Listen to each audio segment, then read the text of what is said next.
Morning and welcome to the Thursday, February 23rd edition of the OBX Wave Report. I am Robert Scribbler, your wave reporter on all things waves, weather, climate, and beach lifestyle.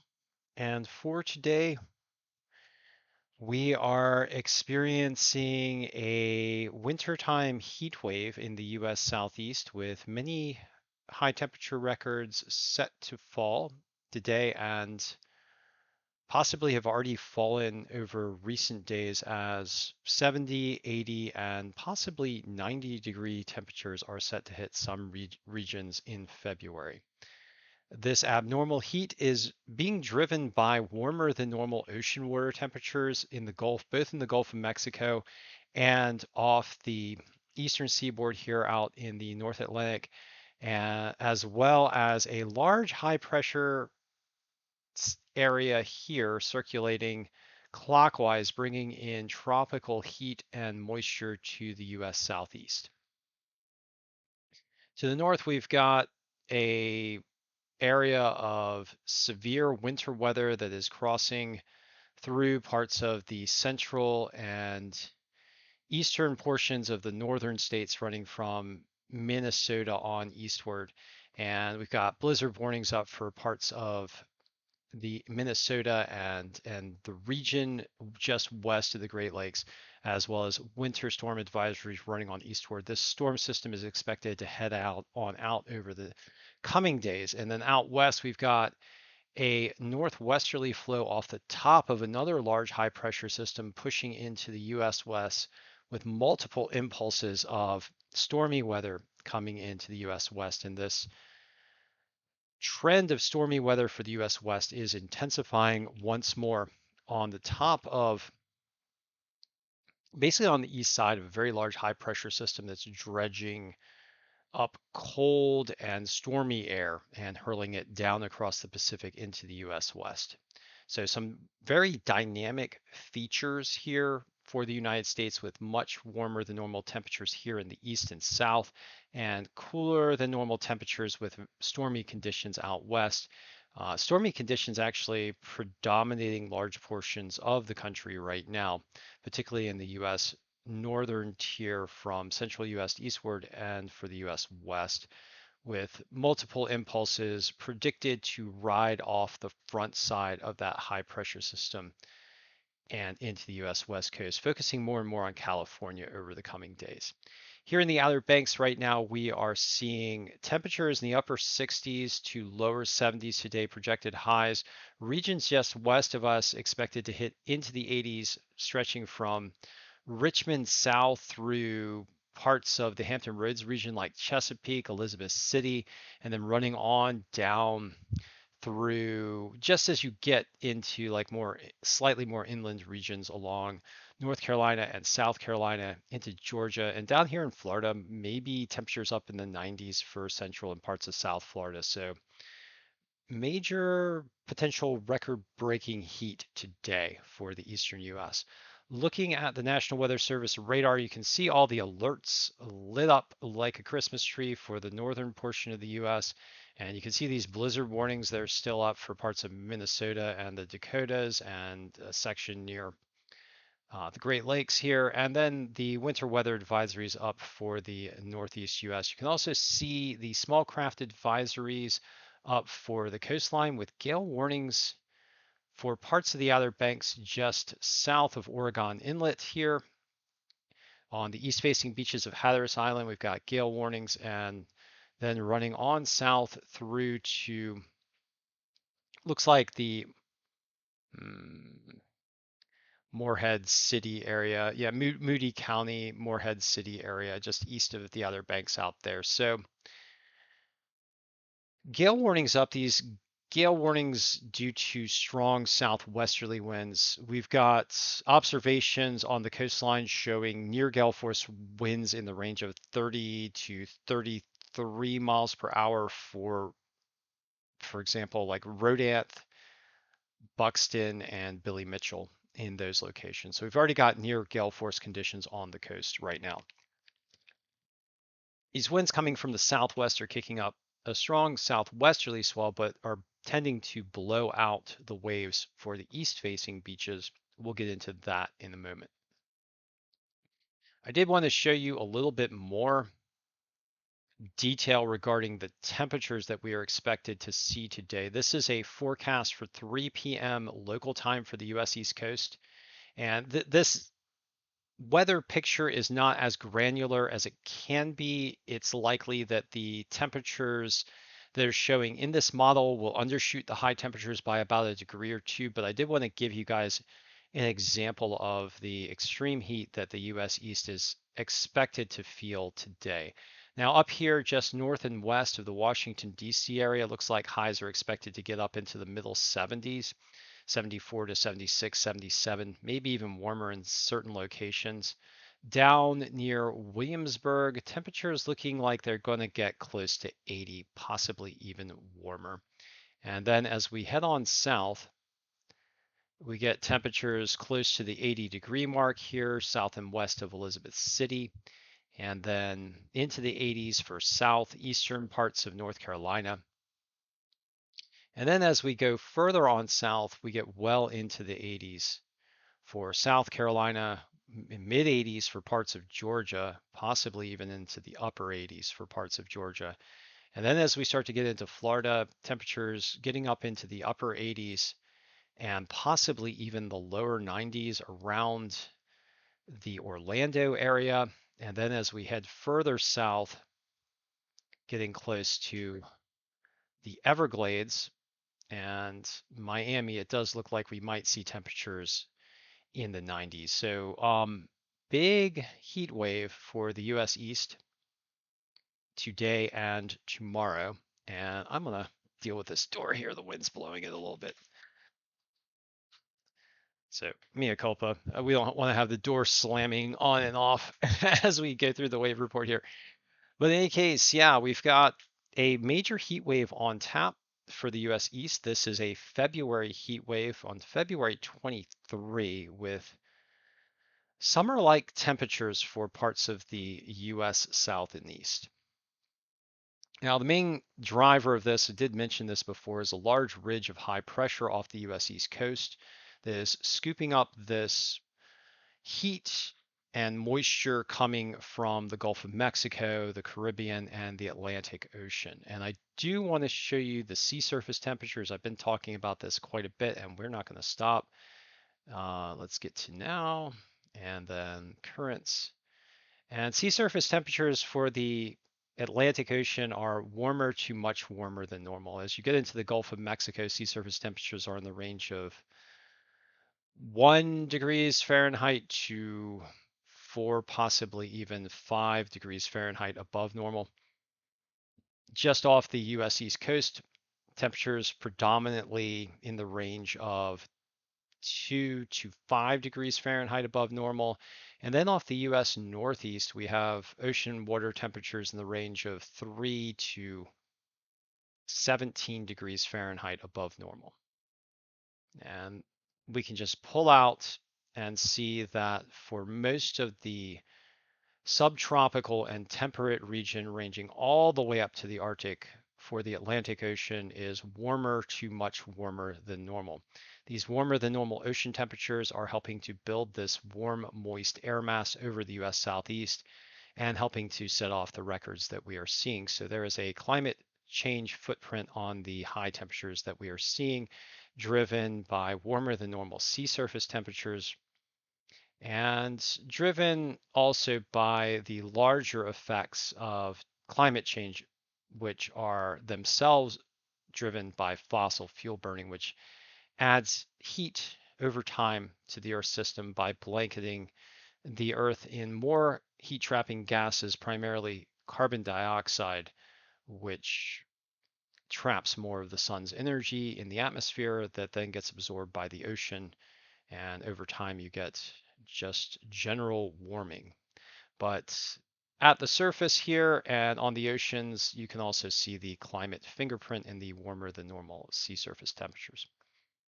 All right, so looking at the longer range forecast for weather, and in particular severe weather, looking at NOAA's quantitative prediction forecast, it does look like we've got a trend for some storminess here for parts of the central and northern US near the Mississippi and Ohio River valleys, a tendency for nor'easters to form off the US East Coast over the next 7 days, and a tendency for strong storms to ride down the front side of a high pressure system toward the US West Coast, particularly into California, with maximum precipitation totals getting up into like hot spots in the possible 10 to 15-inch range, which is pretty extraordinary, particularly for southwest California. So we'll have to keep a weather eye to that. There might be some instances of flooding,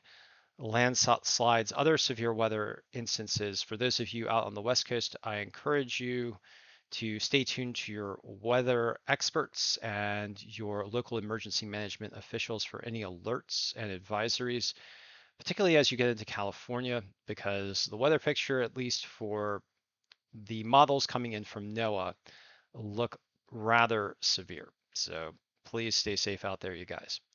All right, so getting down to the Outer Banks, let's go ahead and take some local observations and talk about the waves and the surf. I did get down to the beach yesterday with my GoPro, which it's a little fiddly. I'm learning how to work with it, but apparently it turns itself on in the middle of the night and drains the battery. And last night it turned itself on, drained the battery, and I didn't have enough time to charge it. So when I got out into the water, I only got 3 minutes of video before it died, and the video that I got was not really worth posting. I did get a brief observation down at Jeanette's Pier, which also was broken up by strong winds. So the audio was broken up by the strong winds. So my apologies for the quality of the video and the technical difficulties. We're going to get better. We're going to learn how to do these things. I think with the GoPro, what I probably need to do is just either pull the battery out overnight to ensure that it doesn't turn itself on, or to hold down the side button to ensure that it's turned off. I've read some troubleshooting posts about this particular issue, which is rather annoying. But I'll get it. We're going to beat this thing. We're not going to let the darn GoPro outsmart us, which is, yeah, kind of a pain. But I'm going to have I did a little GoPro review yesterday, and I'm going to, once I figure out the troubleshoots for the GoPro, which appears to be a little bit temperamental, um, I'm going to post a troubleshooting video for the GoPro Hero 10 for those of you who are interested in using the GoPro. But we have gotten some great video with the GoPro from the surfboard and the bodyboard, so we're going to continue to use it. That's not an issue.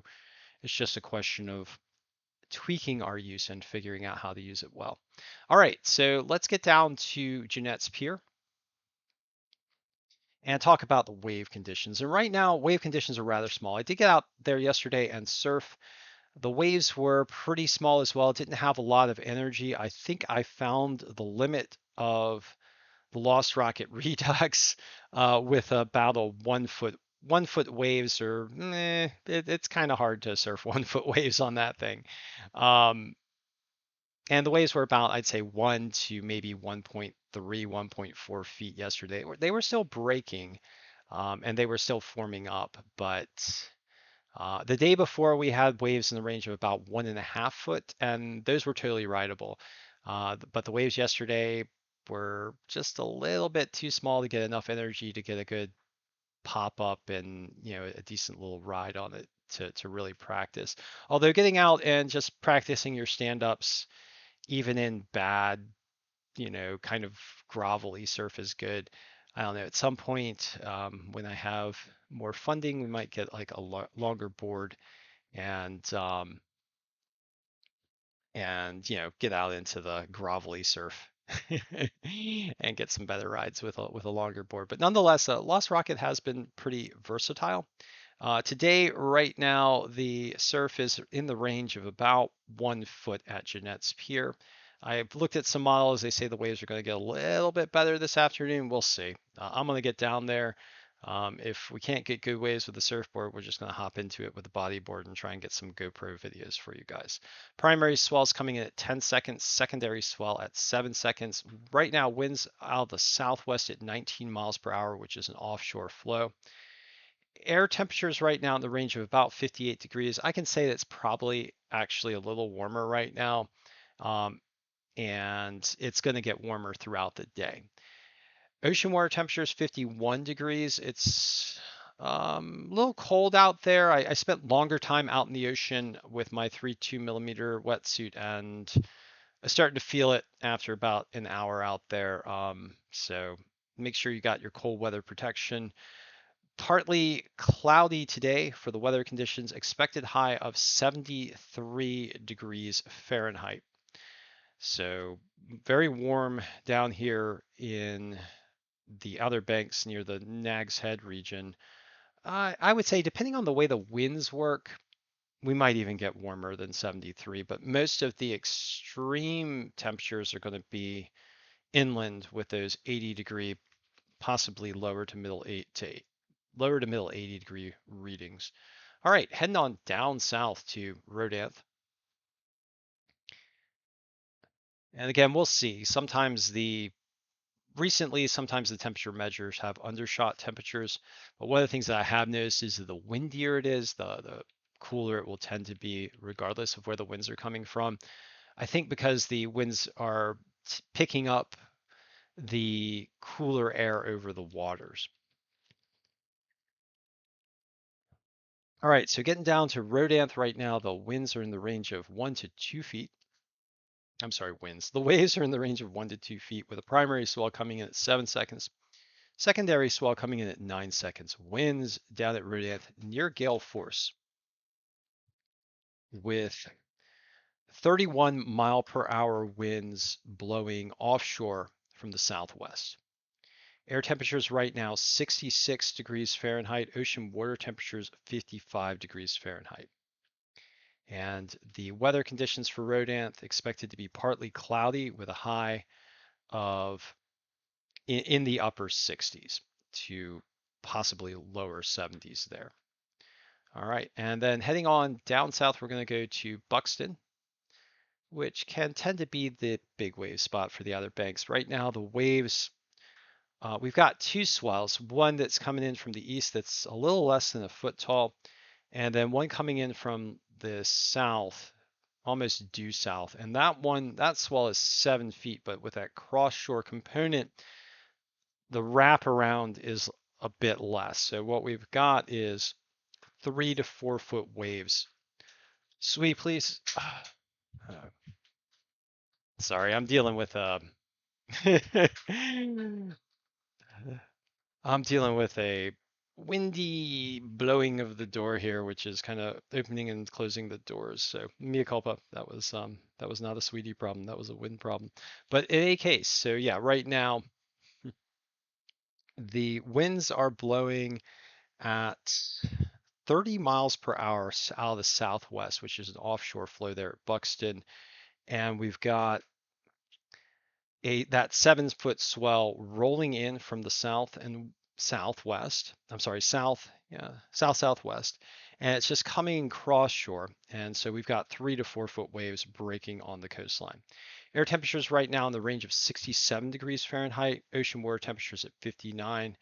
And the weather conditions at Buxton expected to be partly cloudy and warm today with highs near 70, possibly over 70 as well. And then last of all, heading down to Billy Mitchell, we're going to get a south-facing beach observation. And right now the waves at Billy Mitchell are in the range of 3 to 5 feet, with a primary swell coming in at 7 seconds from the southwest here at 7.5 feet. And a secondary swell coming from the east at around 1 foot. And that 7.5 foot swell is coming more directly to the shore. Doesn't appear that the waves are completely lining up with the swell, with the waves in the range of about 3 to 5 feet right now at Billy Mitchell. Winds very strong out of the southwest at 28 miles per hour. That is an onshore flow here. Temperatures right now in the range of 65 degrees Fahrenheit, ocean water temperatures at 59.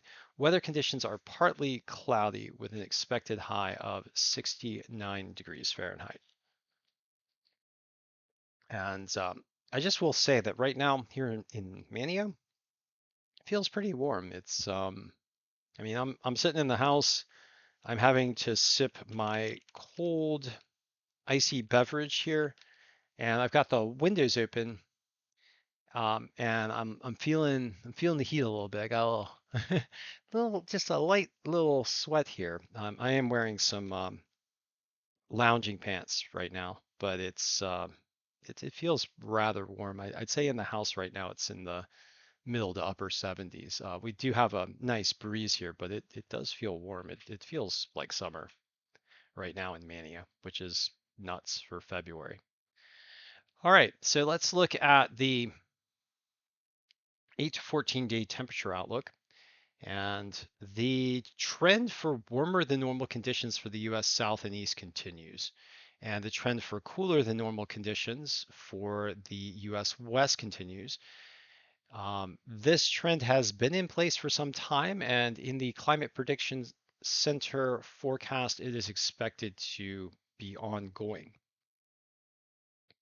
Precipitation is expected to be above normal for most of the country over the 8 to 14-day time period, although no major hotspots appear to be popping up in this forecast. Nothing of real note to report on that. All right, so let's get down to the global forecast system model. And we can see that the storm system for the US northern tier from the central US and on to the northeast is still well in effect with blizzard conditions for parts of the Dakotas, Minnesota, near the Great Lakes region, and then a trailing frontal system producing a little bit in the way of severe weather, maybe some thunderstorms across Kentucky and Tennessee, and rain showers up into Pennsylvania, parts of New Jersey, West Virginia as well. We've got another low pressure system sweeping on into the Pacific Northwest, pulling in stormy weather for the coastal regions of the US West Coast.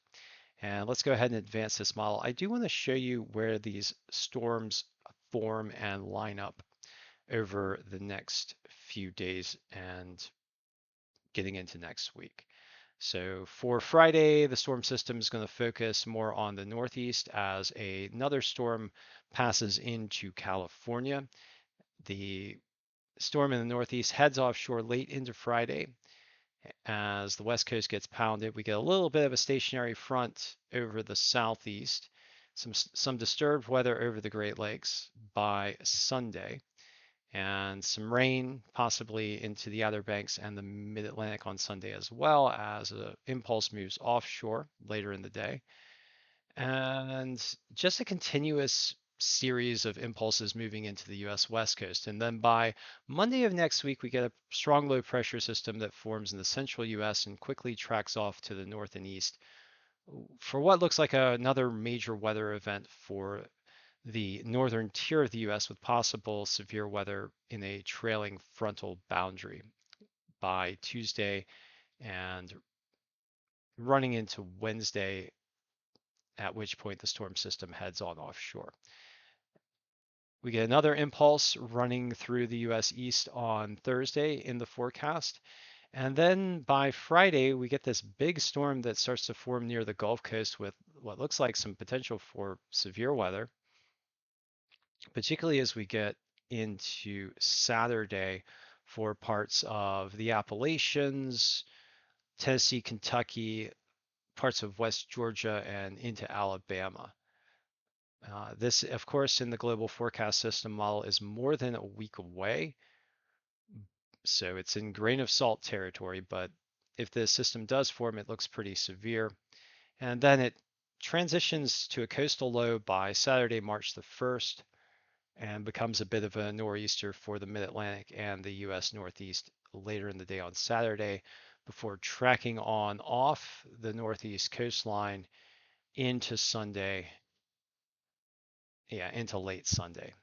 And then we get another impulse later in the model. I'm just going to advance the model more rapidly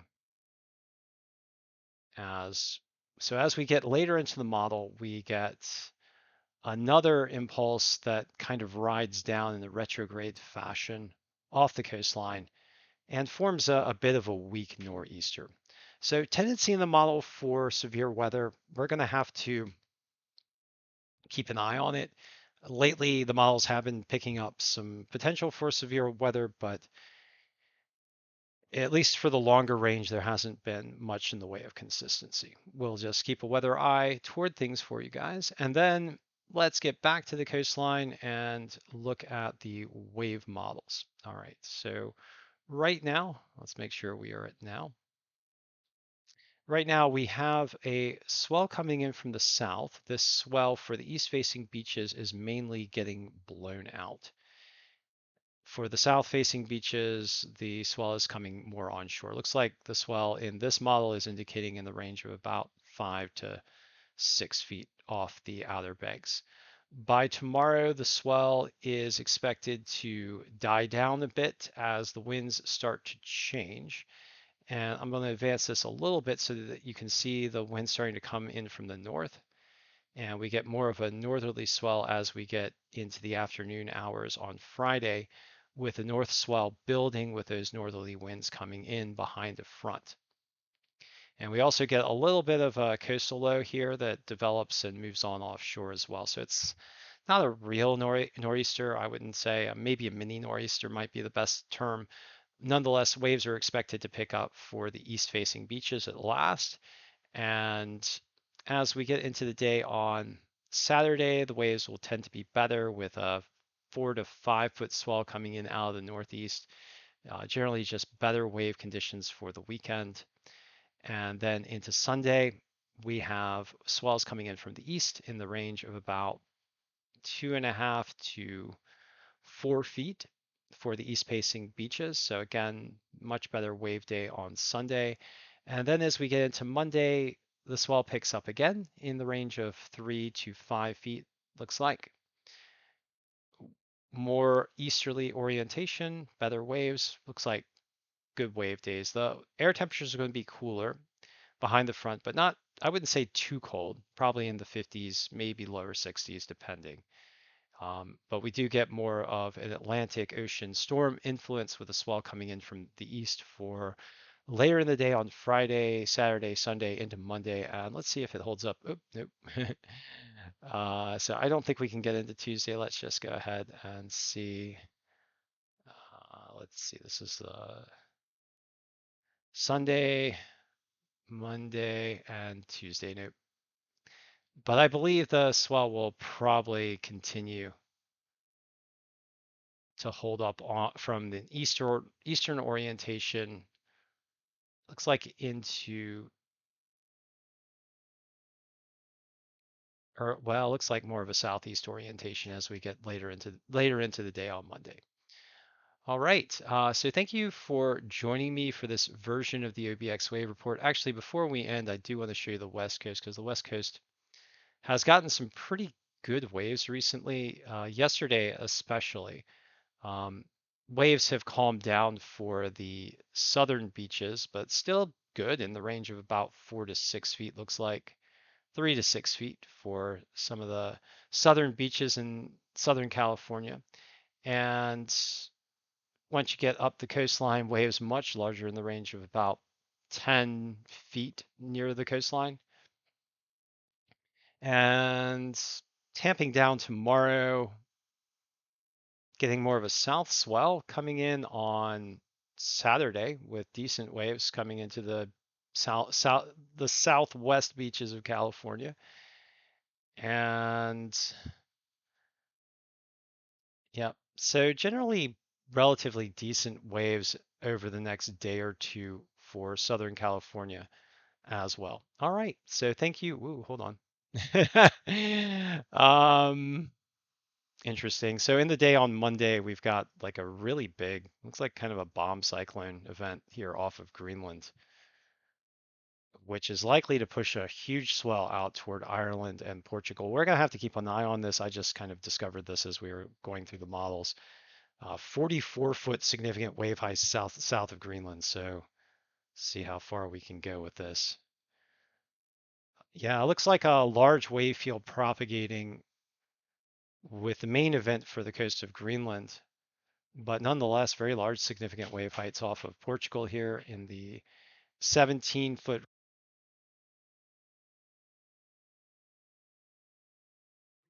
and waves picking up off of Ireland. This as we get into really early in the day on Tuesday.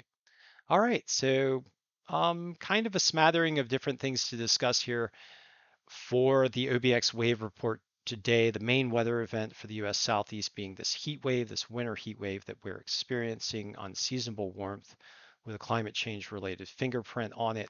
And in addition, we've got good waves on the way for the Outer Banks, I believe, over the next few days, particularly for the east facing beaches. And we've got stormy weather system moving along the northern tier of the central US to the northeast, and a series of storms running into the US West Coast. So thank you for joining me again for this session of the OBX Wave Report. And as we typically do for our conclusion, we're just going to ask you to please do everything you can to help accelerate the clean energy transition, to help by mass deploying wind, water, solar, and electric vehicles, and to tamp down the burning of fossil fuels, which is the primary driver of the climate crisis.